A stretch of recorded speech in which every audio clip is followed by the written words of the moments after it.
Assalamualaikum warahmatullahi wabarakatuh. Berjumpa kembali di podcast kami Lensa Santri, ngobrol ala santri. Pada kesempatan kali ini kita kedatangan tamu spesial dari lembaga formal Madrasah Aliyah Hidayatullah, yaitu Bapak atau biasanya disebut dengan Ustadz Nur Rahmat Esos. Mari kita perkenalan dulu. Assalamualaikum Ustaz. Waalaikumsalam. Kayaknya ini Ustadz ini semakin muda bukan semakin tua gitu lah Ustaz. Apa sih resepnya ini Ustaz? Alhamdulillah. Sederhana. Kita jangan terlalu berat pikiran, santai, enjoy, bahagiakan diri. Yang penting jangan terbebani oleh apapun. Ngomong-ngomong umur Ustaz berapa sekarang? Kira-kira umur berapa? Kayaknya 27 lah, 27, 28 gitu lah. Kenapa Ustaz? Ada yang salah mungkin Ustaz? Sekarang saya umur 48 jalan. Masya Allah, 48 jalan. Jadi rumus untuk tetap kelihatan muda gampang. Bahagiakan diri kita sendiri. Ustaz, gini kita ini ngobrol-ngobrol santai Ustaz. Dulu selama saya masih mondok di pesantren, saya kan termasuk juga muridnya Ustaz ini. Jadi sebelum saya mondok di pesantren Abu Zairi dan masuk di Madrasah Aliyah, Ustaz kan sudah ada di sini dulu dan menjadi pengabdi juga santri di sini kan Ustaz. Nah ini bagaimana cerita awalnya sampai sekarang jadi kepala sekolah Ustaz? Kan begitu panjang perjuangannya ini. Iya. Bagaimana Ustaz? Begini. Saya masuk ke pondok pesantren ini awal tahun 1991, di mana pada waktu itu masih pendidikan salaf, tidak ada sekolah formal, hanya dididik langsung oleh kiai, baik pengajian kitab maupun Al-Quran. Berjalan waktu, maka kiai punya rencana pada waktu itu tahun 1994, karena kiai pada waktu itu dawuh, santri saya pulang ke masyarakat tidak semuanya akan menjadi kiai. Mungkin ada yang ingin jadi pejabat, ingin jadi camat, ingin jadi kepala desa dan lain sebagainya. Maka pada tahun 1994 didirikan sekolah formal MTS. Pertama kali 1994. Bagaimana itu Ustaz? Awal pertama kali. Tahun 1994 itu awal mula pendidikan formal didirikan. Tapi pendidiknya pada waktu itu karena memang santri yang di pesantren itu tidak ada yang mengenyam pendidikan formal, ya cuma SD. Maka pada waktu itu walaupun besar-besar umurnya yang ada yang 20 ikut sekolah MTS juga begitu. Sekolah MTS. Berarti meskipun sudah dari katakan kalau sekarang kan umur 20 itu sudah MA. Iya. Itu dah lulus MA itu sudah umur 20. Iya. Kalau dulu umur 20 masuk MTS. Iya. Bahkan teman-teman saya pada waktu itu ada umur 24 baru dulu MTS. 24 baru MTS. Iya. Subhanallah. Kelanjutannya tahun 1997 dilanjutkan oleh Kiai Sepuh dan juga guru-guru yang lain pada waktu itu mendirikan MA. Mendirikan MA pada tahun 1997. Jadi selisih 3 tahun dari MTS. Jadi lulus langsung ke MA. Langsung ke MA. Itu berarti bagian yang MTS itu yang masih ada di pesantren masih magang gitu Ustaz, 3 tahun gitu. Nunggu ada formal kan 3 tahun. Apa gitu apa langsung ada yang sekolah di luar begitu? Enggak ada. Pada waktu itu nganggur semua. Karena perintah dari kiai walaupun umurnya lebih ya sekolah. Sekolah aja. Nah, tujuan kiai ini Ustaz, kenapa kok ada lembaga pas diadakan kan pertama salaf kan ya. Iya. Enggak ada formal lah. Iya. Ngaji kitab terus kan begitu kan Ustaz. Jadi ngaji kitab terus. Lah, kalau sekarang ini kan ada formal. Tujuan kiai itu apa namanya? Yaitu kiai pernah dawuh bahwa santri yang keluar dari pondok pesantren ini tidak semuanya menjadi kiai. Sehingga punya inisiatif untuk mendirikan sekolah formal. Mungkin katanya Kiai pada waktu itu ada yang ingin jadi camat, kepala desa, guru, polisi dan lain-lain. Itu tuh yang dikatakan Kiai, sehingga beliau semangat untuk mendirikan sekolah formal. Oh, seperti itu Ustaz. Jadi beliau itu memikirkan juga nasib di dunianya santri ya Ustaz. Bukan cuma di akhiratnya saja. Seperti itu ya Ustaz. Ya Ustaz, gini. Dulu ketika saya jadi santri ya Ustaz. Ya, jadi santri juga mondok di pesantren. Itu kan di MA Hidayatullah namanya, karena kita sekarang bincang MA kan Ustaz. Iya.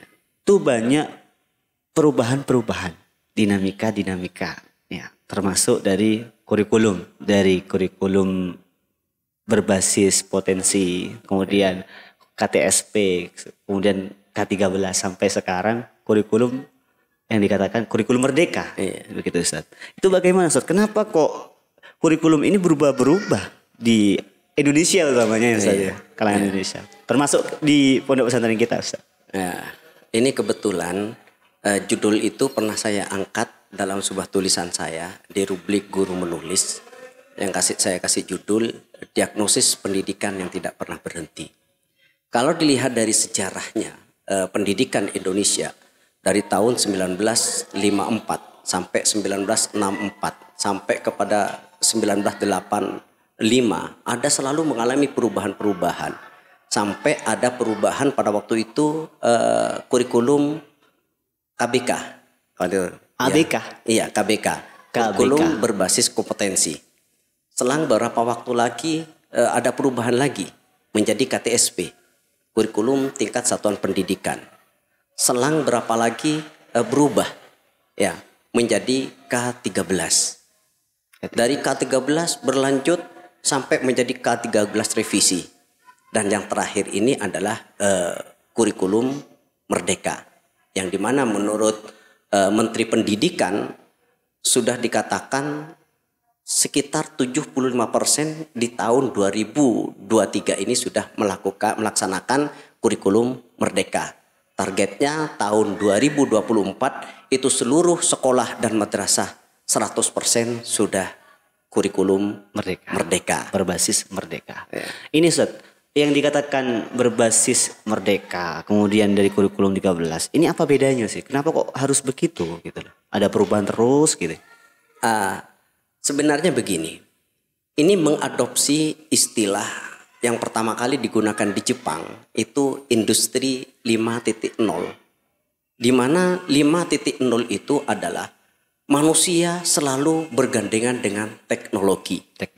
Nah, cara berpikirnya juga demikian. Sehingga di kurikulum merdeka yang terkenal dengan sekarang pendidikan abad ke-21 itu ada sistem 4C istilahnya. 4C. Apa itu Ustaz? 4C itu adalah yang pertama seorang siswa ya juga guru yang otomatis punya kreativitas. Yang kedua, critical thinking, punya pemikiran yang sangat kritis. Yang ketiga adalah kolaborasi, ya. Yang keempat adalah komunikasi. Bisa mengkomunikasikan apa sehingga betul di masa sekarang walaupun di luar sana sudah didengung-dengungkan kurikulum merdeka, MA walaupun belum kurikulum merdeka, dengan adanya pelatihan-pelatihan yang dikembangkan oleh pesantren ini, maka anak-anak sudah aktif membuat apa yang disebut dengan istilah mind mapping, mereka buat sendiri dan presentasikan sendiri, sehingga guru hanya menyimak dan membenarkan atau merevisi apa yang mereka siswa lakukan. Oh, jadi siswa dan siswi ini dibebaskan untuk berpikir. Ustaz. Sehingga nanti guru ini mengontrol bagaimana memfokuskan santri ini medannya di mana. Iya, betul. Jadi basicnya kemana seperti itu Ustaz. Jadi tidak terlalu memaksakan, harus paham kesatuan seperti itu. Iya, betul. Jadi Ustaz, begini Ustaz. Untuk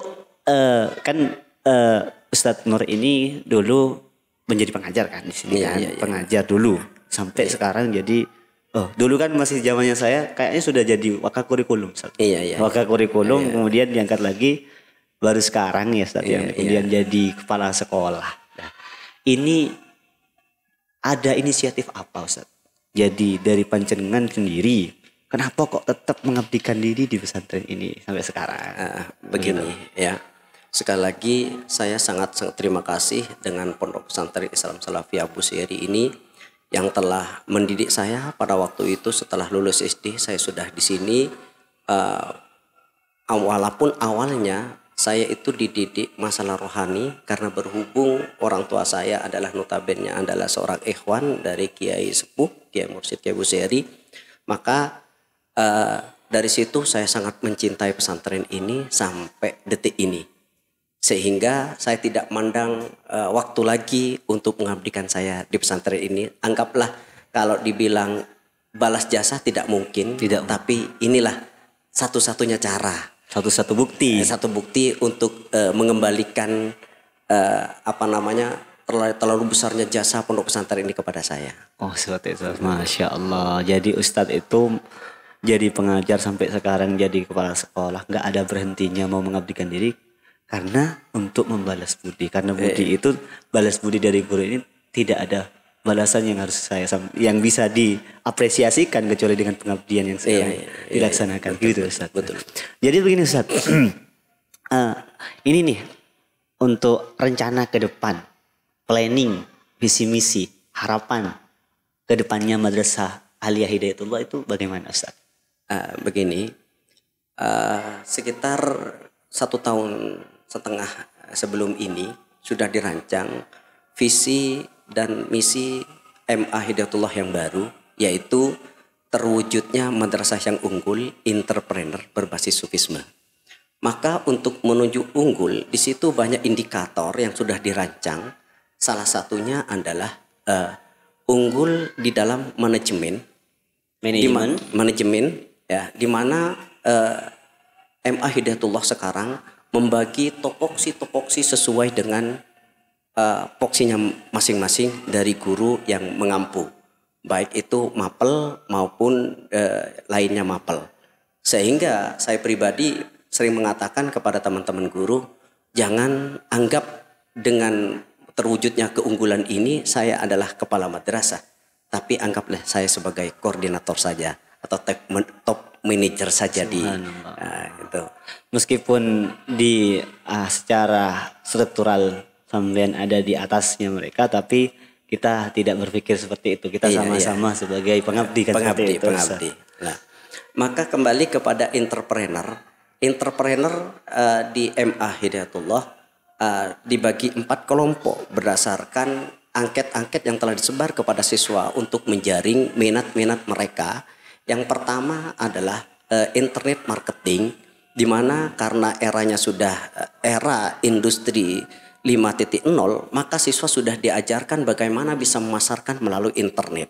Sehingga ada guru pembimbingnya khusus mereka cara membuat akun sampai memasarkan produk-produk yang mereka pasarkan. Yang kedua adalah las jaringan ringan, ya. Las jaringan ringan ini mereka diajarkan mengelas bagaimana cara membuat kursi, bagaimana dari besi itu. Untuk membuat sesuatu kreasi mereka sendiri. Iya. Gitu. Yang ketiga handicraft. Yang handicraft ini sebenarnya yang akan besoknya DMA akan menjadi trademarknya MA. Salah satunya adalah ekoprint yang dirancang. Bahkan sekarang sudah mulai ekoprint dengan barang bekas, yaitu bungkusnya semen. Dibuat ekoprint dan nanti dibuatkan atas, ya insya Allah menjadi trademark dari MA Hidayatullah. Masya Allah, subhanallah, sangat kreatif sekali. Yang terakhir itu adalah tata boga. Ya, mereka diajari masak bagaimana itu. Begini, sekarang di tahun 2023 ini pemerintah terutama Jawa Timur itu merancang namanya pendidikan double track. Seperti apa Ustaz? Double track itu biasa dikasih kepada SMA, di mana SMA di samping pembelajaran seperti biasanya, tapi mereka dikasih keterampilan lain dari pelajaran. Kadang berwirausaha, praktek ya Ustaz? Iya, seperti kayak mereka SMK. Maka MA Hidayatullah sudah beberapa tahun itu sudah mulai dari double track itu sendiri sebenarnya. Alhamdulillah, subhanallah. Ini jadi ada cerita begini. Kalau santri itu apa yang nggak bisa diciptakan? Kan seperti itu. Iya, apa yang nggak bisa diciptakan? Selagi masih ada keinginan, kemauan seperti itu, Ustaz. Dan hati senang untuk melaksanakan. Pasti jadi, Ustaz. Seperti itu, Ustaz. Iya, itu santri lah, itu santri. Ustaz, ini Ustaz, tadi kan kayaknya yang dibincangkan ini tuh MA ini fokusnya ke entrepreneur ya. Iya. Jadi fokus tetapnya adalah di entrepreneurnya, bagaimana nanti santri ini bukan cuma mengemban ilmu saja, pengetahuan saja, tapi bisa untuk langsung berekspresi atau bisa menjalankan ilmunya ini, amalnya. Kalau di dalam taklim kan amal itu harus dengan ilmunya, dan ilmu tidak akan terbukti kalau nggak ada amalnya, seperti itu. Betul. Iya, betul. Jadi ini menjadi catatan atau jadi pegangan penting bahwa di madrasah aliyah itu sudah terbentuk kader-kader, bagaimana ketika lulus di MA saja anak-anak itu sudah siap untuk bekerja, sudah siap dengan apa yang ada, peluang apa sih yang ada di sekarang ini gitu. Kan tadi sudah disebutkan dari IT, penjualan dari teknologi, kemudian diajari tata boga, kemudian kreativitas, bagaimana mengubah sesuatu itu dari bentuk yang tidak berguna menjadi berguna sehingga menjadi harga, kan seperti itu. Ustaz, untuk kesan dan pesan sampean ketika jadi pengajar itu selama ini apa? Luar biasa. Bagi saya tidak ada awet muda yang paling mujarab kecuali menjadi seorang pendidik. Artinya pendidik yang tidak memikirkan ekonomi. Sehingga saya sampai detik ini selalu mengadopsi pendapatnya Kiai Muhammad Zubair yang mengatakan kalau mengajar maka buatlah penghasilan sampingan sehingga dari mengajar itu tidak pernah mengharapkan materi. Itu pesannya Kiai Muhammad Zubair. Dan detik ini saya tetap melaksanakan itu sehingga penghasilan saya di rumah itu adalah bertaninya. Jadi kalau untuk masalah mengajar ini bukan harapan dari gaji atau uang barokah kalau di sini ya Ustaz. Tapi tidak mengharapkan itu, mengharap barokah saja. Kalau untuk pekerjaan tetap ada pekerjaan sampingan seperti bertani, berdagang seperti itu Ustaz. Ini sangat mulia. Bisa dicontoh ini wali santri. Jadi begini Ustaz. Selain itu mungkin ada kesan-kesan yang lain begitu Ustaz. Begini, saya pesan kepada teman-teman terutama kepada santri yang masih tetap di pondok pesantren ini, jangan pernah menyerah menimba ilmu seperti yang dikatakan oleh Imam Syafi'i, kalau engkau tidak bisa merasakan penatnya belajar, maka kamu harus menanggung lelahnya kebodohan. Terus saya pesan kepada juga seluruh santri, kepada wali santri, ketika mondokkan anaknya, ikhlaskan, dipasrahkan semuanya. Ini pernah dipesankan oleh ibunya Syekh Abdul Qadir Jailani. Pada waktu itu Syekh Abdul Qadir Jailani itu pernah pamitan kepada ibundanya untuk menuntut ilmu. Dia bertanya, ibu berapa lama saya harus menuntut ilmu? Maka ibunya pada waktu itu menjawab, anakku berangkatlah kamu mencari ilmu. Jangan engkau pikirkan ibumu di sini. Bahkan sampai mati pun ibumu jangan kau pulang mencari ilmu. Yang penting bawa saya nanti ke surganya Allah. Masya Allah, subhanallah. Tujuannya yang sangat mulia. Jadi ini untuk wali santri. Misalnya ketika memondokkan santrinya, pasrahkan sepenuhnya kepada kiai, kepada pengurus-pengurus yang ada di sini.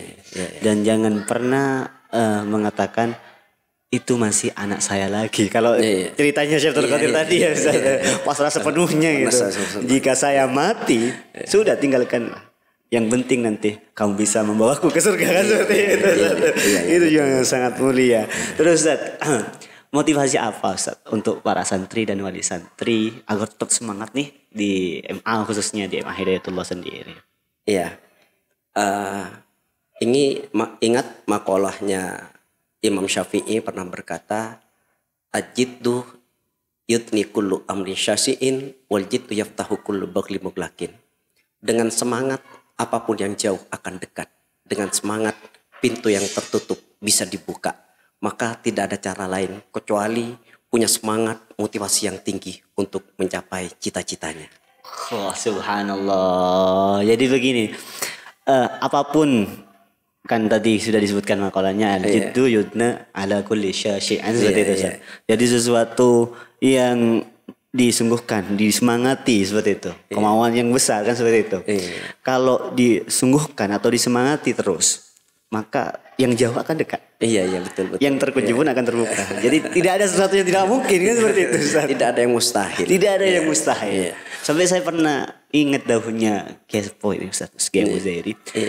Mun engkau bisa cong, berarti Bad bisa. Kan seperti itu Ustaz. Ini sudah kesimpulannya kan seperti itu Ustaz. Ini Ustaz, kunci sukses nih. Ini Ustaz sudah sampai sekarang dari nyantri kemudian ngabdi sampai sudah berkeluarga tetap ngabdi di pesantren ini. Kunci sukses jadi seperti Ustaz ini bagaimana? Begini, saya sebenarnya tidak bisa dibilangkan tidak sukses banget. Artinya begini, kalau dalam segi dunia memang saya tidak menargetkan sukses. Asalkan cukup makan, biaya anak sudah cukup, punya rumah. Kalau segi dunia ya? Segi dunia. Tapi bagi saya pribadi, saya sukses. Karena pertama saya sudah mempunyai guru mursyid. Dengan pegangan ini saya tetap berjalan di jalan sufi kiai. Bahkan saya juga menulis buku tentang thariqah ini. Iya, tentang sufi, itibar kisah para sufi itu. Subhanallah. Ini inspirasi daripada guru. Dan juga investasi Ustaz sendiri.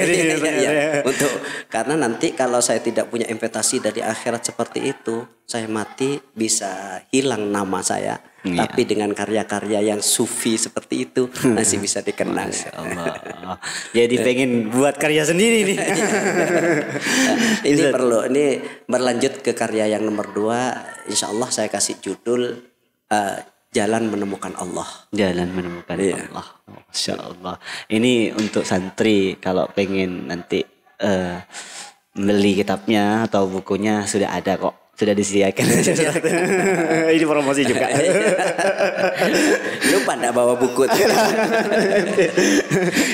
Ya udah Ustaz, gini Ustaz. Jadi kunci sukses itu yang dari Ustaz, yang pertama apa Ustaz tadi? Iya, saya dari segi dunia tidak menargetkan sukses dunia. Tapi untuk akhirat ini harus dikejar karena memang ayat Al-Qur'an ini, dunia ini cuma walatan sanasi bakafit dunya, tapi jangan lupakan bagiannya terkecil aja dalam kehidupan dunia. Tapi suruh yang diperintahkan waqtaqi fima ataqadarul akhir, carilah kebahagiaan untuk dunia akhir, kebahagiaan akhirat itu yang diperintahkan oleh Al-Qur'an. Jadi kalau kita pengen ke Mekah kan lewat Surabaya. Kalau sampai ke Mekah pasti sampai di Surabaya. Kalau kita niatnya mau ke oleh-oleh saja kan cukup ke Surabaya aja, nggak usah ke Mekah kan seperti itu.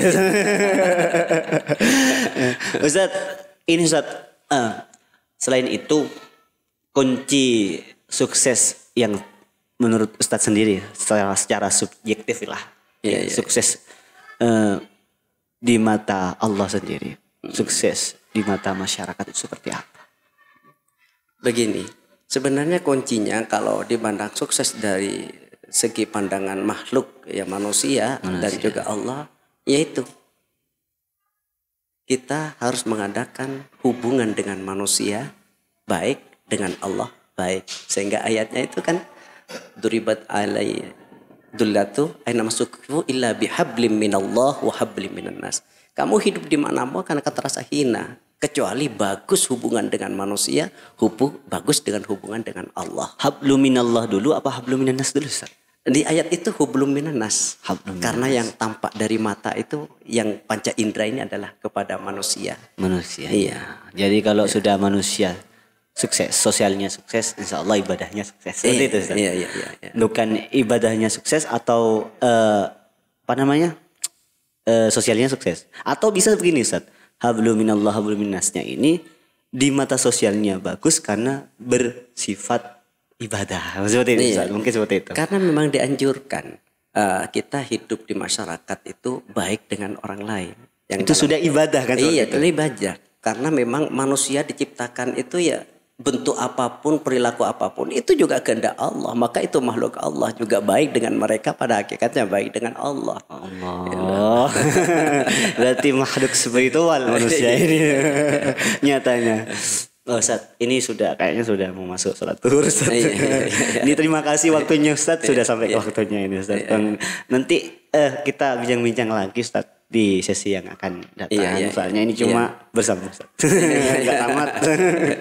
Teman-teman sekalian, alhamdulillah kita sudah selesai bincang-bincang sama Ustaz Rahmat. Jadi kesimpulannya, untuk sukses itu dunia ini dibutuhkan sebetulnya saja. Nasib kita aja yang harus dipikirkan. Tapi pertama, manusia itu spiritual. Jadi tujuannya tetap di akhirat. Seperti tadi, hablum minallah hablum minannas. Jadi kita sudah baik sama manusia, sosial sama manusia itu sudah bagus, maka dinilai ibadah. Seperti itu Ustaz.